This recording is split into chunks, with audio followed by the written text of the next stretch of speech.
Good evening friends, welcome to our Lakkhichhara bloggers. আজকে হঠাৎ করে আমার সন্ধেবেলায় চিকেন স্যুপ খেতে ইচ্ছা করেছে, কিন্তু বাইরে কে কিনতে যাবে, তাই জন্য মাকে বললাম যে একটু বাড়িতেই চিকেন স্যুপ রেসিপি বানাও ইজি প্রসেসে। তো ভাবলাম তোমাদেরকেও একটু শেয়ার করি, যাতে তোমরাও বাড়িতে চিকেন স্যুপ খেতে ইচ্ছা করলে খেতে পারো। তো কি লাগছে চিকেন স্যুপ বানাতে সেটা দেখাই, তো চলো। পেঁপে, গাজর, বিনস কেটে নিয়েছি এবং তার পাশে রাখা আছে চিকেন, কারণ আমরা চিকেন স্যুপ করব। আর লাগছে লঙ্কা, রসুন কুচি, ধনেপাতা, পেঁয়াজ কুচি আর আদা কুচি। আমরা প্রেশার কুকারে স্যুপটা বানাবো, তার জন্য প্রেশার কুকারে দিয়ে দেবো একদম সামান্য তেল এবং তার মধ্যে আমরা ফোড়নে দেবো জিরে, গোটা জিরে ফোড়নে দেবো। গোটা জিরেটা একটু ভাজা ভাজা হলে এতে দিয়ে দেবো গোটা গরম মশলা। এর মধ্যে দারচিনি, লবঙ্গ এবং ছোট এলাচ আছে, এটাও হালকা করে আমরা ভেজে নেব।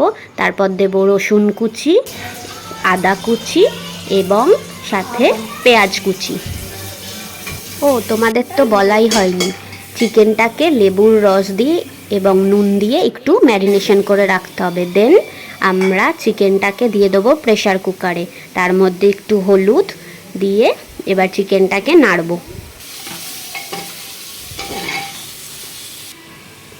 একটু ভাজা ভাজা হয়ে গেতেই এতে নুন দিয়ে দেবো স্বাদ মতন। আমরা টাটা পিঙ্ক সল্ট দিচ্ছি, তোমরা তোমাদের মতন নুন দিতে পারো। এবার একটু নেড়ে চেড়ে বাকি যে কেটে রাখা সবজিগুলো ছিল সেই সব সবজিগুলো একসাথে দিয়ে নেব। দেখতেই পাচ্ছ সবজি সব দেওয়া হয়ে গেছে। এবার এর মধ্যে লঙ্কাগুলো দিয়ে একটু নেড়ে চেড়ে এতে আমরা 1 লিটার জল দেব। এই পুরো বোতলের জলটাই দিয়ে দেবো। জল দেওয়ার পর 2টো সিটি উঠতে দেবো প্রেশার কুকারে এবং নামানোর পর আমরা দিয়ে দেবো কিছু ধনেপাতা। ব্যাস রেডি। তোমরাও এরকম চটজলদি তাড়াতাড়ি স্যুপ বানিয়ে ফেলতে পারো খুব সহজেই। বন্ধুরা, তোমাদের এই স্যুপের রেসিপি কেমন লাগলো আমাকে কমেন্ট বক্সে জানিও।